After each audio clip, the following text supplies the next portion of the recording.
And standing up here, I don't feel worthy. I'm standing in the pulpit of a man who's been here for 29 years and has given his life for you. And he's given his life really for God at the end of the day. And one of the reasons why I give is because he is worthy. And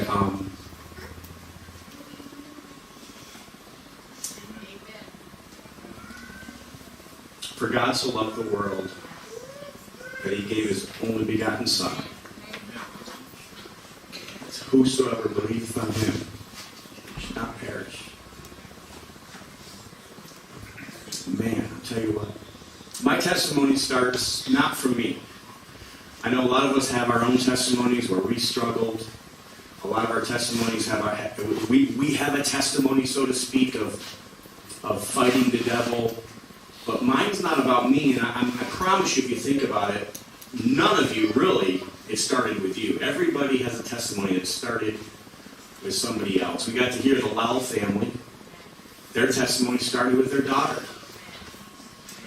This morning, we got to see a woman who got saved in the back and talked about her this morning, and it all started because her granddaughter, Brittany, said, "Grandma, you got to come to church and learn about Jesus." In 1980, my aunt got saved. My aunt Gina got saved. And I was born in 1977 to two parents that I'm so thankful did not abort me, because they got pregnant when my mom and dad were in high school. And that's a thing. Like, if you get pregnant when you're in high school, that's the first question they ask you. Like, are you going to keep the baby? And I'm so thankful that my parents kept me. But my parents weren't saved. And my Aunt Donna and my Aunt Gina prayed for my father to be saved for 15 years. And it all happened because of another man. There was an evangelist called Mr. Knickerbocker. He used to go around the country and do evangelistic crusades in the United States. And he was going to be in town. He was going to be in Dunkirk, New York. And I'm from Jamestown, New York originally. And my aunt told him the first night of the conference, "We are praying for my brother-in-law, Tom Olson, to get saved." And he said, "Well, why don't we go and meet him?" Seems like a pretty, right? Isn't that what you want to do, Pastor?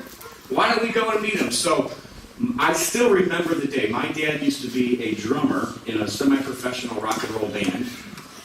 He was at Woodstock, if that's a really famous thing in the United States, and he was all about that. He was all about the music back then. He had hair way down here. He knew music really well. And I remember this as a 4-year-old boy. I remember because I was on the drums, playing the drums, and he was so impressed that I knew how to play the drums. And he came over to our house, and he showed from the Bible how my parents could know that they're a sinner, and that there's a penalty for sin, and that Jesus already paid that penalty for them, and all they had to do was accept that gift of salvation, and they could be saved. And if it wasn't for that, I don't think I would be here. I don't think I'd be saved then. I'd be probably on my way to hell right now. So I give because he's worthy. I give because, man, if you can give in many different ways. One of those ways you can give is you can go tell another person. You can bring them in. You can go out there and bring them in. The first commandment in the Bible. Does anybody know what the first commandment in the Bible is? I'll even take it from you pastors out there, because I stump pastors most of the time. The first commandment in the Bible, what is it? Anybody? Somebody's smart. The very first commandment in the Bible is Genesis 1:28. It says, God said, "Be fruitful and multiply, and replenish, subdue it, and have dominion over the fish, and over the sea, and over the fowl of the air, and over every creeping thing." If you know the very first thing that God gave us as men, a job. Talked about this morning, work. My life's verse for my business, Brother Bushy, I already read it. Working with your hands. Let them, but first let them that stole steal no more, but rather let him labor, working with his hands, thing which is good, doing a service that's good for humanity, doing something good for somebody, so he can have. Don't stop there, guys. Don't stop there. Okay, that's the worst place you can be, is to stop there, because you think it's all about me. My name is Jimmy. I'll take all you give me. Why don't you want to be there, folks? Why don't you want to be there? So let me just ration with you, okay? Have you guys ever seen a basin of water that sat there forever? Just somebody fills a jug of water. I don't care if it's a jug. I don't care if it's a river. I don't care if it's a pond. What happens to that water? It gets nasty. It's disgusting. You wouldn't want to drink it, would you? And it stinks. How many of y'all want to stink? I got one person that says he wants to stink. What? You ladies, don't marry that man right there. I want to give because I don't want to stink. That's what God thinks about us if we want to work to have. We stink.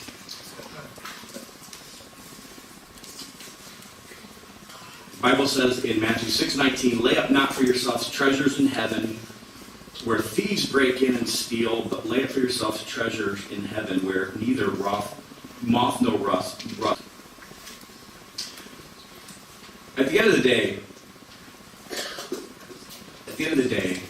I think the main reason why you are going to decide if you give or not is if you believe in God. Honestly. Last night, how many of you guys were here last night? Okay, so I bet you if I do this, you guys are probably gonna who's got $5,000?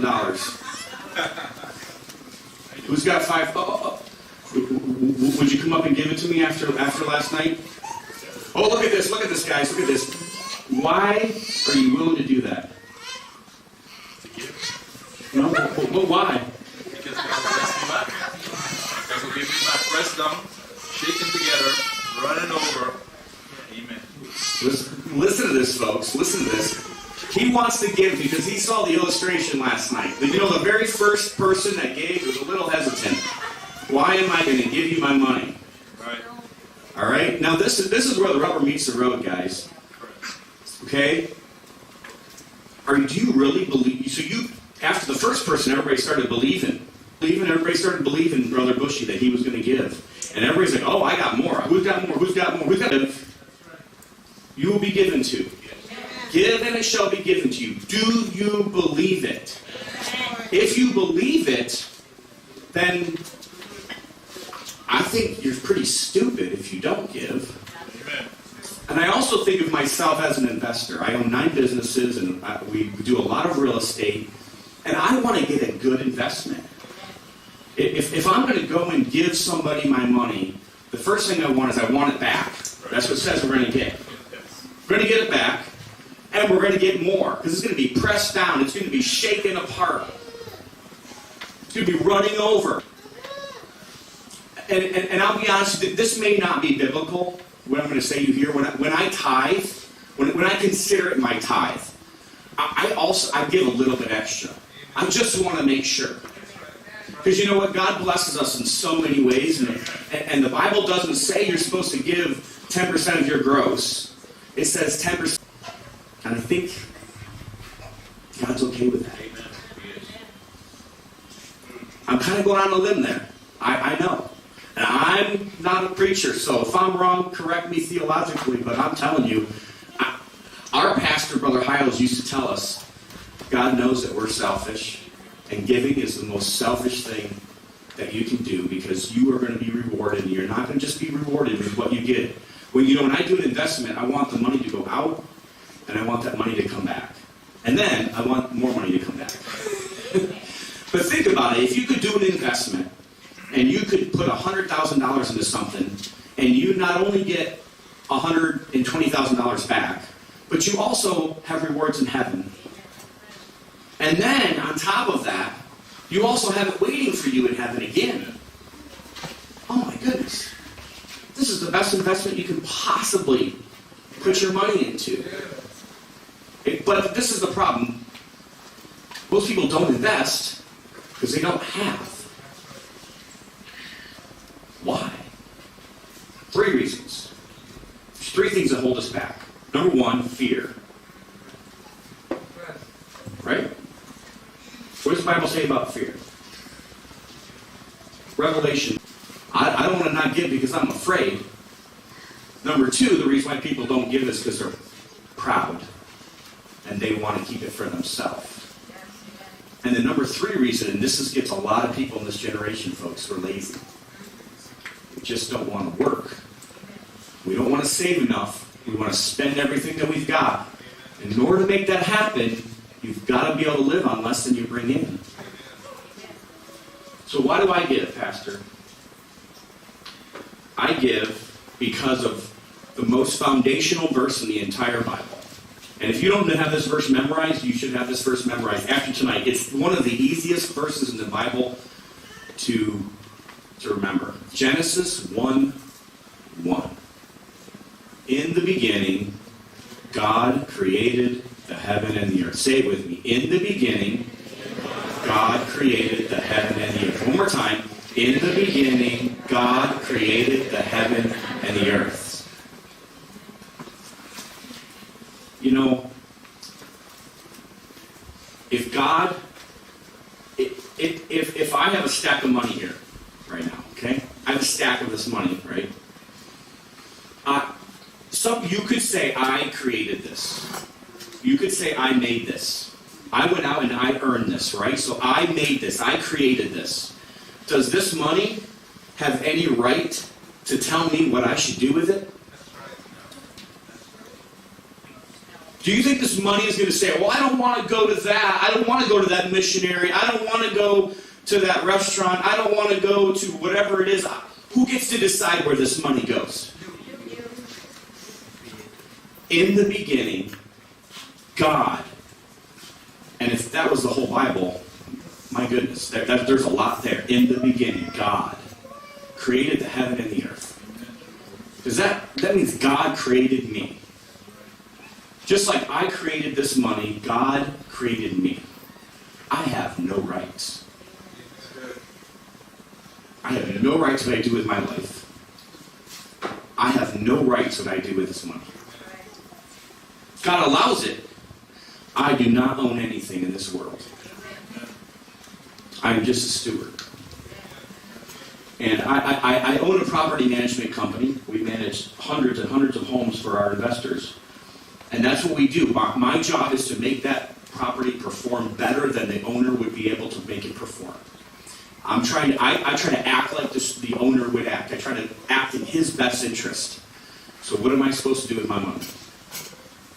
I'm supposed to act in his best interest. Why do I give, Pastor? I give because I believe in God. I believe that the Bible is true. And I'm selfish. And I believe that the most selfish people, if you really get it, you really study the Bible, you really understand it, and you really believe it, you'll give. We can give